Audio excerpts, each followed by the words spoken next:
Hey guys, and welcome to a new video on how to do. Today I will show you how to remove a white background in DaVinci Resolve 18. For this, you have your clip here and go over to Fusion. Now, while having media in one selected, you press Shift and Spacebar and type in Luma Keyer. Then just click Add till it's here. Then, while having this selected, go over to Inspector, Controls, and change the channel from luminance to saturation. Now, as you can see, the white is removed, but also it's not perfect here with the DaVinci Resolve icon.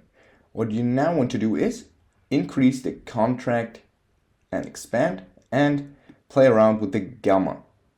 Now, I think for me, this is the best. Of course, it's not perfect, but you can just play around a little bit to see when it works best for you.